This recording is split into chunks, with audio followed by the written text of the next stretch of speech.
अस्सलाम वालेकुम। उम्मीद करती हूँ आप सब खैरियत से होंगे। आज मैंने बनाए हैं दाल चावल, जो कि गर्मियों की दोपहर में लंच के लिए बहुत ही कंफर्ट रेसिपी है।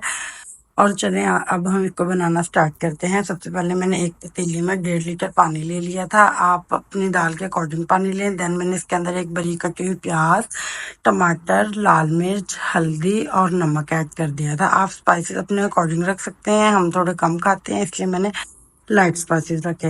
यहाँ पर मैंने आधा घंटा भिगोई हुई मसूर की दाल, मूंग की दाल और चने की दाल ऐड की थी। 1-1 कप मसूर और मूंग की दाल का था, आधा कप चने की दाल का था। उसको मैंने पकने के लिए छोड़ दिया। देन मैंने साइड पर एक पतीली में जीरा डाला, नमक डाला और इसमें जिंजर गार्लिक पेस्ट डालकर इसको अच्छी तरह से मैंने भून लिया। ये हम बना रहे हैं जीरा राइस और मैंने अब इसके अंदर पानी ऐड कर दिया। चावलों के अकॉर्डिंग 2 कप चावल थे, उसके हिसाब से मैंने इसमें पानी ऐड किया। जब पानी पकने लग गया तो देन मैंने इसके अंदर राइस ऐड कर दिए।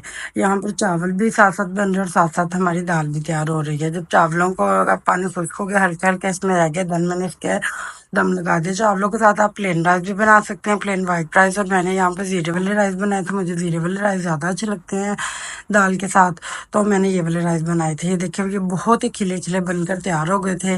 माशाल्लाह से बहुत ही अच्छे बने थे। लाइट वेट से बन जाते हैं, बच्चे भी शौक से खा लेते हैं और बड़े भी सब। और गर्मियों में तो वैसे भी ऐसे इजी सा और हल्का फुल्का सा लंच मिल जाए तो इससे बड़ी बात और क्या हो सकती है। साथ साथ हमारी दाल भी तकरीबन तैयार हो चुकी थी, बस मैं इसको हल्का हल्का सा पीस रही थी ताकि और बारीक हो सके, अच्छी तरह से घुल जाए। इधर मैं दाल के तड़का तैयार कर रही हूँ। दाल में मैंने एक पैन में घी लिया, उसके अंदर मैंने जिंजर गार्लिक पेस्ट डाल दिया। इसको मैंने जब अच्छा सा भून लिया और देन मैंने इसको दाल के अंदर ऐड कर दिया। और ये दाल बहुत ही सिंपल तरीके से बनी थी और बहुत ही मज़े की बनी थी। इजी बन गई थी, इजीली बन भी जाती है और बहुत मज़े की भी लगती है। आप इसको राइस के साथ लें, रोटी के साथ लें, आपकी चॉइस है। देन एंड में मैंने इसमें ज़ीरा धनिया पाउडर डाल दिया था, थोड़ी सी कसूरी मेथी डाल दी थी और साथ में धनिया ऐड कर दिया था। कसूरी मेथी की तो खुशबू इतनी अच्छी आती है ना कि आप किसी भी जो उसको सालन में ऐड करें ना तो उसकी खुशबू बहुत ही मज़े की आती है। स्पेशली दाल में या शोरबे वाले सालन में तो वैसे इसकी खुशबू बहुत मज़े की आती है। यहाँ पर मैंने राइस की प्लेट तैयार कर ली थी। मैंने थोड़े से राइस ऐड किए थे, साथ मैंने इसमें दाल ऐड कर ली थी, सैलड ऐड कर दिया था और अचार ऐड कर दिया था।